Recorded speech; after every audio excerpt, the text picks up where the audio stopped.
Hey guys, welcome back to Ride or Die Canines.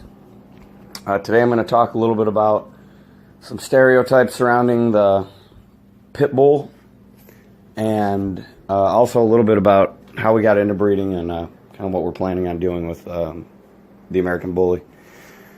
So for starters, we're going to talk about some of the stereotypes with the pit bull.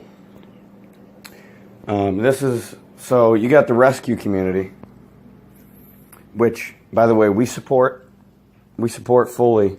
If you want to go rescue an animal and you don't have children or other pets, or disabled grandparents or other family members that you need to worry about being around that dog, I say go adopt, because there are plenty of animals in the shelter that are dying for a loving home and would love nothing more than to get that.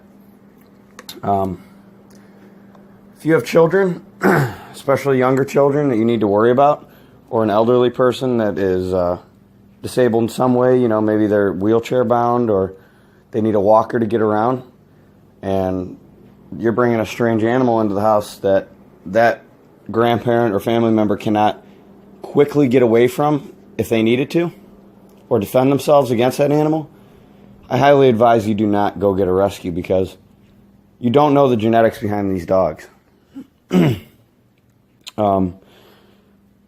That's just my 2 cents on it. Like I said, I'm not against rescuing. I support it. But I also support, protecting your family too. And at the end of the day, these are all descendants of wolves. They're all animals, and they all have instincts that humans cannot control. And specifically, we're talking about pit bulls. Pit bull's a street name. Pit bull does not mean American Pit Bull Terrier, even though people refer to every pit bull, everything they see with a big head and a muscular body, I've noticed has been called a pit bull. I've walked through shelters, several shelters, that they've claimed are flooded with pit bulls. Out of all of them, I may have seen one dog where I truly thought that this is an American Pit Bull Terrier. It's got the mentality, it's got the look, it's showing characteristics of the drive. Other than that, I see scatterbred dogs with multiple genetics behind it. You got dogs that have Mastiff. They have Pit Bull Terrier in them somewhere. You can tell the characteristics are in their face. You got all kinds of stuff. Labs, Rottweilers, Shepherds. And most of them are all scatterbred dogs. Just a bunch of genetics thrown together, which sometimes can be a disaster. Because there are certain breeds that are bred towards animal aggression because of working hunting ability.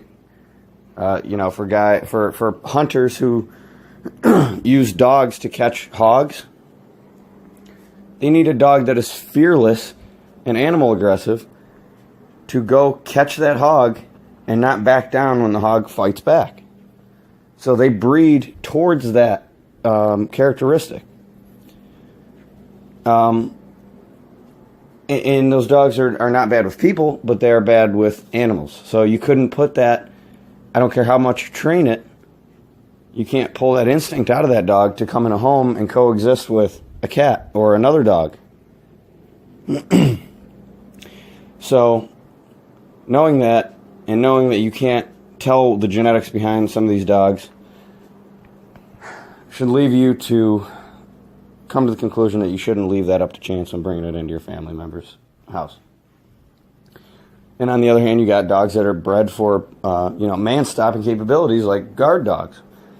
And in the wrong hands, in the wrong training, that dog can be unstable and people aggressive. Now, if you take those two dogs, you breed them together, now you got a dog that's not only animal aggressive, but also people aggressive. And because somewhere down the line it's got a pit bull terrier, in there, and it maybe shows that quality a little more in its features, people are blaming that dog snapping on the pit bull terrier. It's not the case. Pit bull terriers were bred to be completely human friendly, just animal aggressive.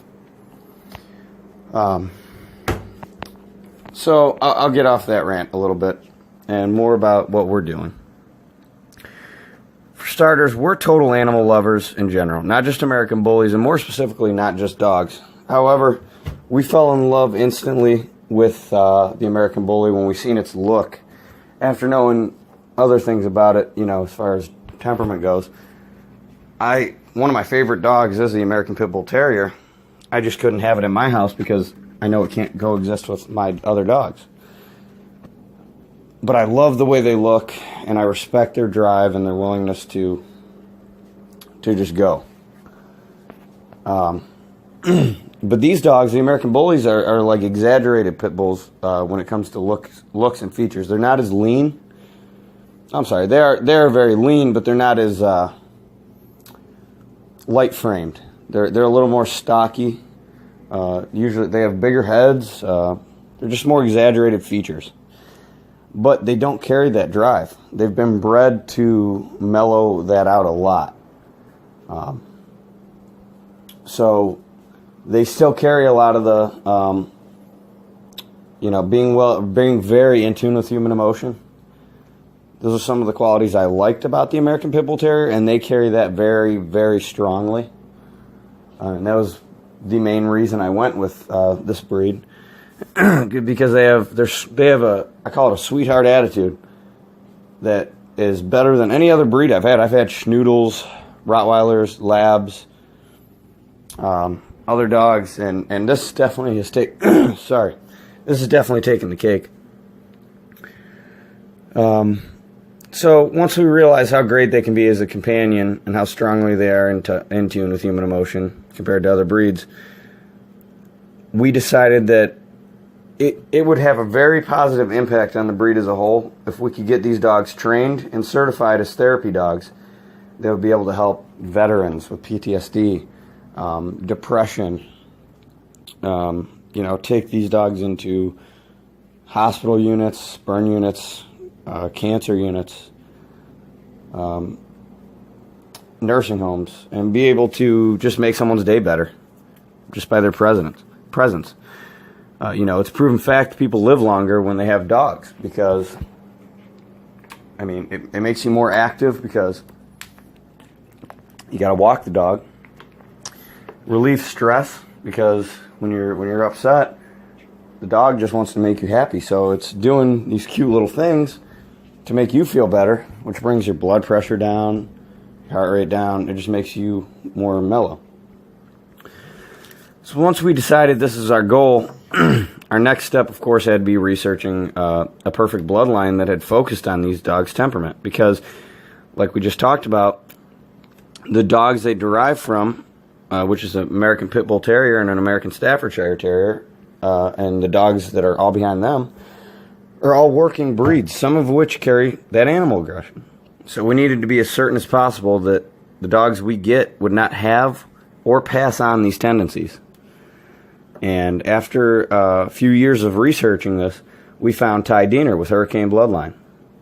And I'm going to do a separate video breaking down the pedigrees and the genetics of Hurricanebloodline so people can get a better understanding of it. I'm going to do it in a separate video because this one's already getting a little long. But to go on, now that we have found that perfect dog that we can have around kids, elderly people, disabled people, other animals, etc., we're going to have to pick dogs from specific litters that carry these traits more than others. Because we needed the best of the best, and we knew that we were going to be breeding them together, so we needed to make sure that they were also, not too close in the bloodline that when we breed them together, they're going to cause an issue where they're being inbred to the point where, you're having unstable-minded dogs. So we needed to consistently produce the dogs we're getting, which are the most lovable bullies in the world. So we're asking you to follow along on our journey to training, certifying, producing the most lovable bullies in the world.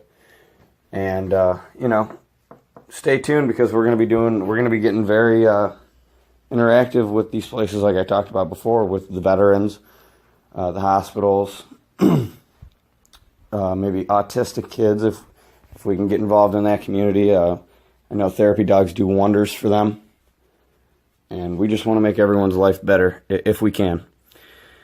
What led to our name, Ride or Die Canines, if anyone was wondering, is because we understood that these dogs, we believe wholeheartedly that as much as they are not aggressive animals, if they are placed in a situation where the owner is in harm's way, we know the dogs will put their lives on the lines and die if necessary, just to keep you, the owner, out of harm's way. And this is because they're bred with intelligence and a stable mindset. I'm going to end it there. We send our prayers to everyone involved with the recent hurricanes and other natural disasters. Thanks for watching, and remember to like, favorite, and subscribe, and stay tuned for more.